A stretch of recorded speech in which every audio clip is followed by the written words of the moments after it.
Hi guys, welcome back again to the channel. So today I want to quickly show you guys how I make that yummy, very delicious bitter leaf soup, Anambra style.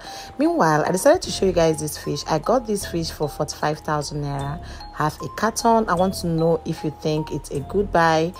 Before I stored it in the freezer, I just started to show you guys what I get. We are vlogging, right? So the first thing I did was to wash the fish. So this is how the fish looks like. It looks fresh though.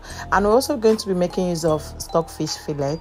So one of the things I learned from my mom is the fact that I love to boil my bitter leaf. This helps to get rid of excess bitterness from it. Okay, then I go ahead to cook the cocoyam until it gets so tender.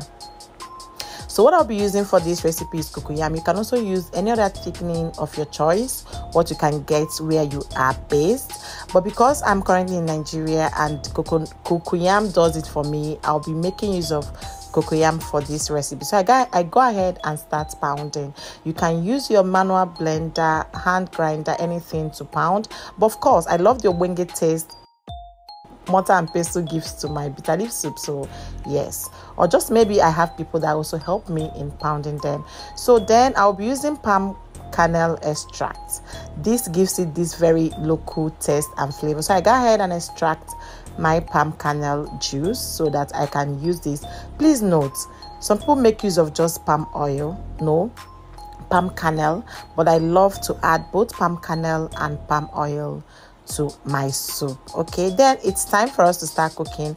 I already pre-cooked the stockfish head with pressure pot. This helps to make it very tender and also hasten the cooking process. You know how much gas be now for Nigeria, so I don't want to risk that. Using pressure pot helps me to achieve that very tender whatever thing I'm making, my protein, and it saves gas generally for me.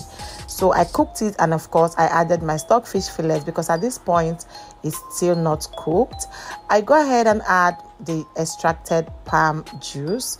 Please make sure you decant this properly so that you don't get the sand. There are a lot of things underneath the pot, so just do that gently so they can get rid of the sand and stones and every other thing. Okay, then we are going to stir this to combine and start cooking. Let's just bring it to a boil. Maybe just cook it for like 10 minutes. Okay, yeah, after 10 minutes while it's cooking, meanwhile I decided to pound my crayfish and pepper. And I'm always generous when it comes to adding crayfish to my soups because we all know the flavor and taste crayfish gives to soups is the next level. And then I added the red pepper. I wouldn't pound it, I'll just like roughly pound it because I still want to have that yellow reddish color. I don't know how to explain it. So I decided to take it over so that I can get just what I want.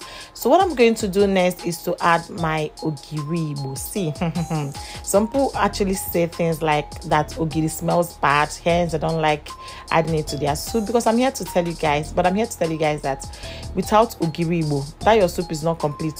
That Anambra bitter leaf soup is not complete. So I'm going to be generous with this. If you've not seen my village vlog where I got this, please do check it out so that you guys will find out where I got this, and of course how I preserve my ogiri igbo.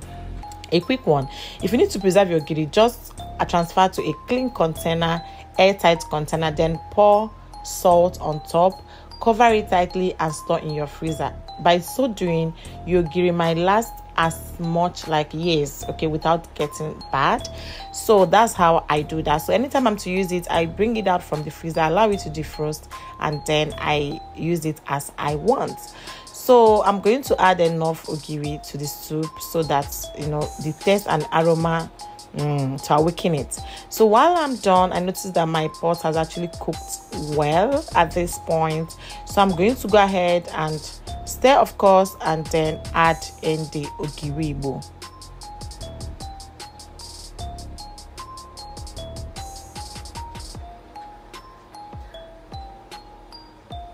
If you've watched up until now and you've not given this video a thumbs up, what is your reason? Are you not enjoying this soup?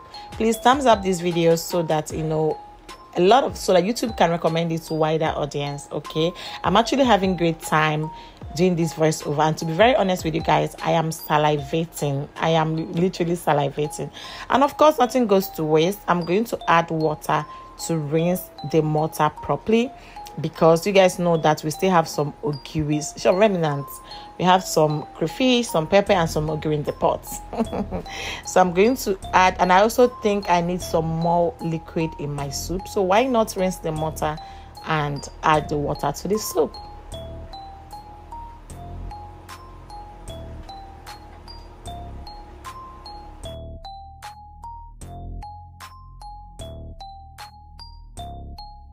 And of course, like I said before, I am actually making a very large pot of soup, so I will be adding some palm oil for flavor and extra taste to the soup. Okay, so I added my palm oil and enough water that I think will be enough to cook the soup. We are going to cover this and allow it to cook for more 10 minutes. So after 10 minutes, it's time for us to add the next ingredient, which is the star ingredients of this food.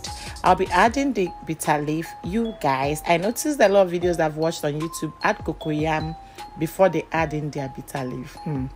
This is even the reason why I'm making this voiceover, to be very honest. This is literally how my mom taught me. The reason why she does this is because bitter leaf is a very, very strong vegetable, and if you add cocoyam before bitter leaf, it can still work. Okay, you just do you, but this method, you can try it out, it will definitely taste better. So when you add the bitter leaf to the soup and then stir this, it will absorb all those yummy, the rich soup water. I don't know how to explain it. Like, just add it and allow it to cook for, let's say, 3 to 5 minutes, so that it gets to absorb all the yummy goodness in the pot. Because once you add your cocoyam, everything starts thickening immediately. So I'm going to go ahead and add the boned and washed mangala fish, the one I showed you guys earlier. And the reason being the fact that it is not very, very strong. I already pre-cooked the meat with pressure pot, which I'm going to add at this point. If not, I would have added it long time ago. Okay, so the meat is like, let's say 90 minutes cooked, 90% cooked at this point. So I added everything. I'm going to stir this to combine. You guys, take a look at this soup. Are you not salivating already? Remember, we've not added cocoyam. If you are to make oha, we all know that oha leaves is very tender. I add my cocoyam, of course, before adding oha leaves, but because this bitter leaf is strong kakaraka, why will you add cocoyam? Well, enough of that.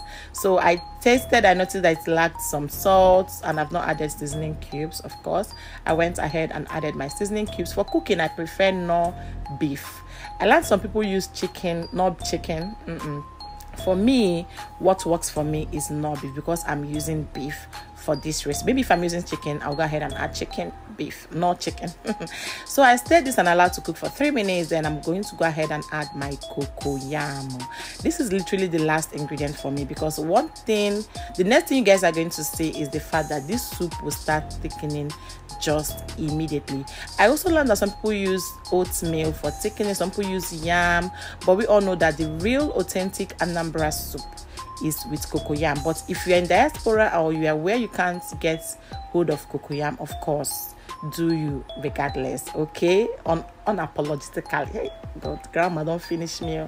So then I added the cocoyam, and we are going to allow the cocoyam to dissolve by itself. Okay, there's no need forcing it, just let it gradually cook so that everything gets well incorporated, and then they get to marry each other properly.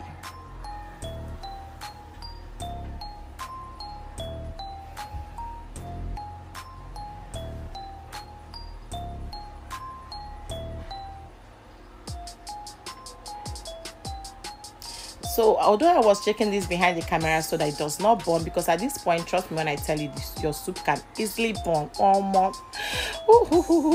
See, to be very honest, this is like days after I made this soup. I'm literally salivating, and it's the fact that I'm actually hungry while making this voiceover. So at this point, you guys, the soup is ready. You can see that the bitter leaf is a bit tender, oh my God. See, I sabi cook. I can't find only fat I fat.